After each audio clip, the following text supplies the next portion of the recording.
కలుగుగాక. సమయం ఇచ్చిన గారికి పెద్దలకు నా యొక్క వందనాలు చెల్లించుకుంటున్నాను. అలాగే 2 తిమోతి 4వ అధ్యాయం 7వ వచనం చదువుకుందాం. 2 తిమోతి 4వ అధ్యాయం 7వ వచనం. మంచి పోరాటం పోరాడి తిని నా పరుగు కడముట్టించి తిని విశ్వాసము కాపాడుకొంటిని. ఈ యొక్క మాట కొరకు, సాక్ష్యం కొరకు, వాక్యం కొరకు మన మధ్యలో ఉన్న ఎఫ్రా పాస్టర్ గారు ప్రార్థన చేస్తారు.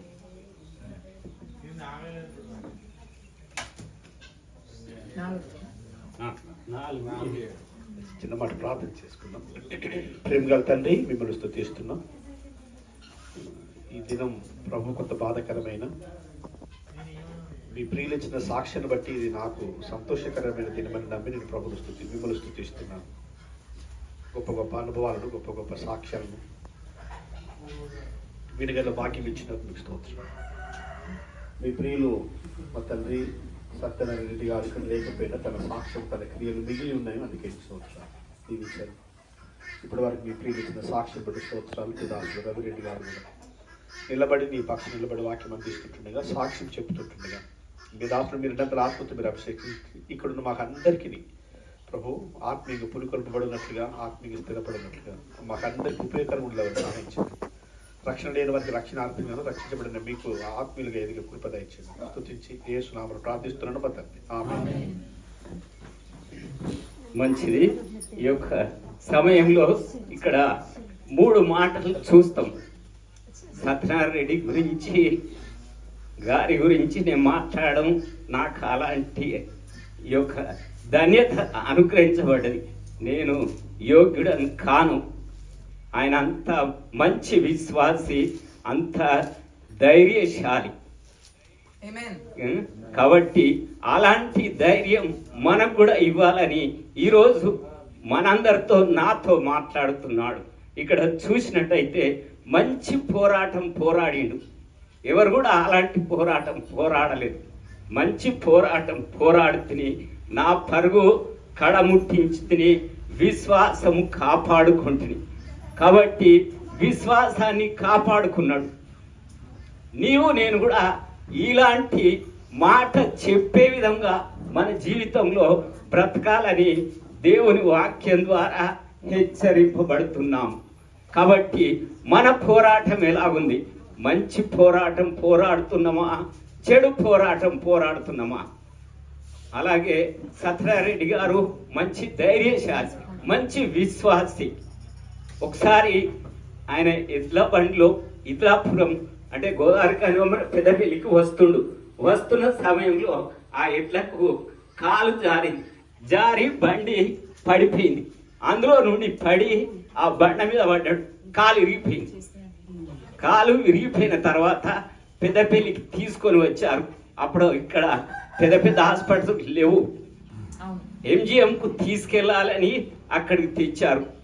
తెచ్చిన తర్వాత స్ట్రెచ్చర్లో ఆయనను స్టేషన్లో తీసుకెళ్ళాం.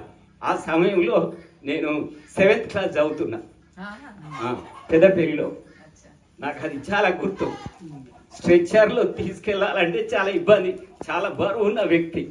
నేనేం పట్టలేదు, కానీ కొన్ని బ్యాగులు సహాయం చేశా. నాకు 1977 నుంచి తెలుసు. నేను 73 నుంచి పెద్దపల్లిలో చదువుకుంటున్నా. ఆ సమయంలో నాకు పరిచయం. అలా 77లో అలా జరిగింది. జరిగిన తర్వాత అంటే 77వ సంవత్సరం, నేను కరెక్ట్ చెప్పలేను. స్ట్రెచ్చర్ మీద వరంగల్ ఎంజిఎం తీసుకెళ్ళారు. నాకేమైంది? నాకేం కాలే. కాలు విరిగింది. బాధతో ఉన్నాడు, కానీ ధైర్యం ఇతరులకు చెప్పేవాడు. అది చాలా గొప్ప సంగతి. మనమైతే ఎంతో నిరాశపడతాం.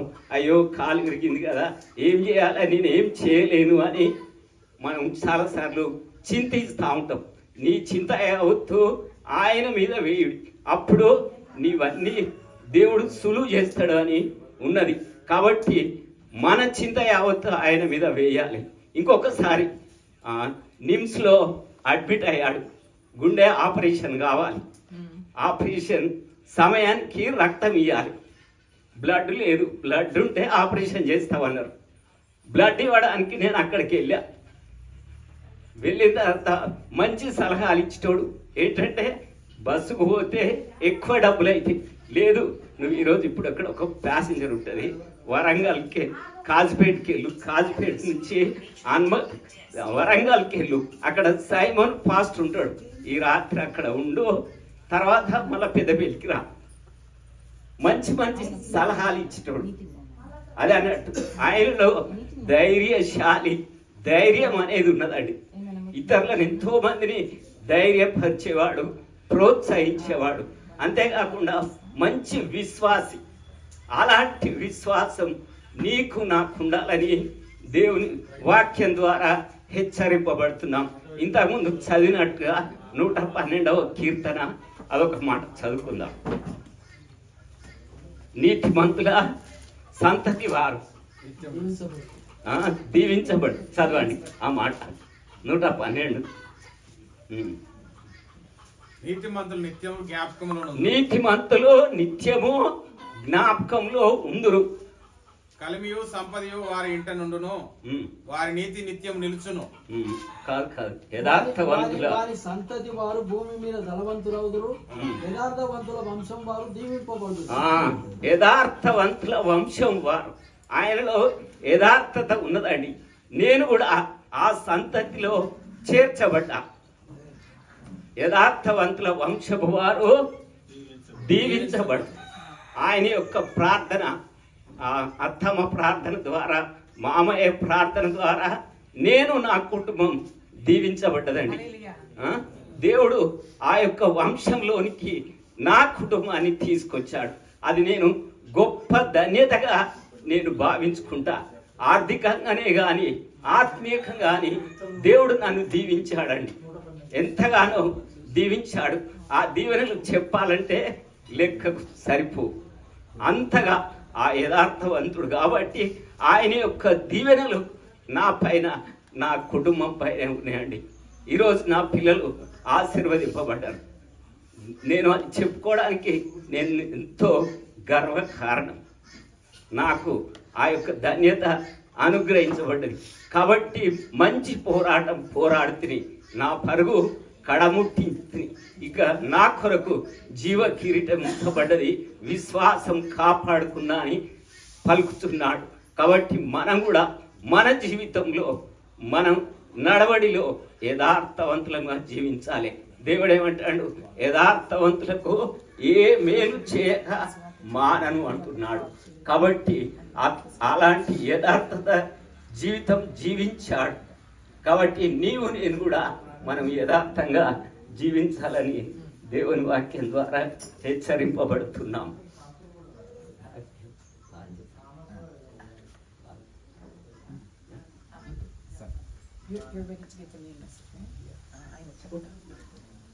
కాబట్టి నాకొక్కడే గర్వకారణం, యథార్థవంతుడు. ఆ యథార్థవంతుని కుటుంబంలోనికి దేవుడు నన్ను చేర్చాడు. అందును బట్టి ఆ ధన్యత నాకు అనుగ్రహించబడింది. దేవుడు ఈ మాటలు దీవించును గాక.